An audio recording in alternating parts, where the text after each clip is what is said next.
Yo, what is good, my anime face? What is good, yo? Guys, let's talk about Lloyd.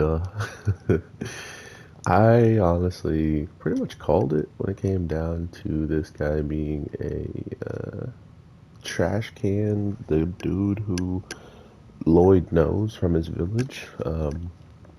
I was always wondering what his deal was.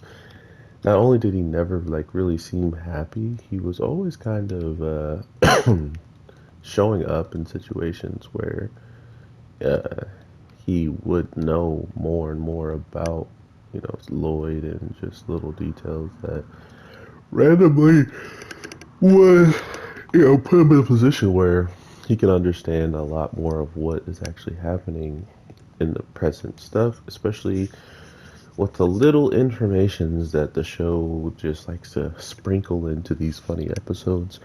Um, so first of all, the episode was pretty straightforward. We had them acting as if they're just doing their own thing, going on a date, chilling, relaxing, and next thing you know, more people come.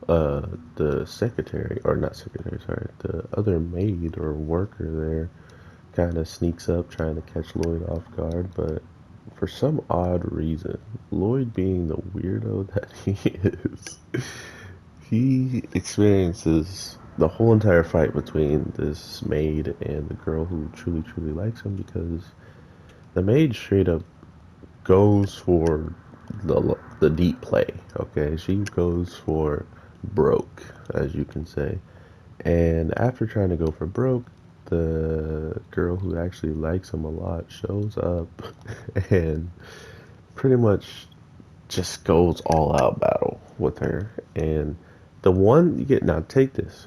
All of this happened. Lloyd already was getting somewhat of a lotioned up massage, right? Like he got oiled up and he didn't learn anything. The excuse me. The maid then grabs the blonde girl and drops her on her head, just trying to defend herself after being attacked. And Lloyd, out of all the things that happened, picks up that as a massage, right? Like, now that's a massage. I can't with this show, man. I really can't. But yes, he learned how to give some of the best massages of all time. So if you are looking forward to getting a massage, you definitely want to expect to get your neck cracked and your head broken.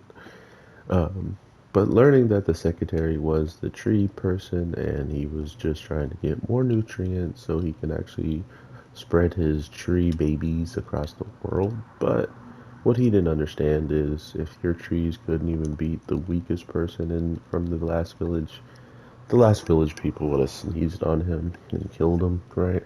Like that's the kind of funny part about all of this is anybody who wants to do something grand and huge in this world, you have to go through Lloyd and the smaller and the weaker areas before you make your way up to the big area to then find out that all those people are probably even stronger than Lloyd, right? But the weird part is why is it that um there's two things. The guy who shows up with the fire bombs, why is he so insistent on being involved with all this? And we kind of see it now is the chief does not have a guard around Lloyd. The only thing she really has is anger. And that anger turns into her being guarded. And we also know why she can take all of this damage, seeing how she's immortal somehow. Right? So now we have an immortal, ridiculously broken chief who also pretty much could handle all of these situations much easier than they are being handled, but she's just not. Regardless, her getting caught in the ground and put in there with some magical stuff seems like the opening he's been consistently following around and learning other characters, right? Like these other characters, like the one that liked the sister, or he calls her big sis or whatever, but the girl who is the princess is, someone who had someone had a crush on her, and she was like devastated to see Lloyd, and because of this, she pretty much went and probably vented to him about it, and that's just another weird instance of him showing up and having a ridiculous amount of screen time throughout the past couple of episodes. But with all that being said, I hope y'all are having an amazing day, night, evening, whatever the case being. I am your boy, the Anime G, and I'll probably drop one video today at work, being the other side, just because I really do enjoy watching and seeing what's happening in that show, especially seeing how it's probably one of the most trippiest animes I've seen in a wee bit. So I hope y'all are having a good one, and I'll see you in the next one. Peace.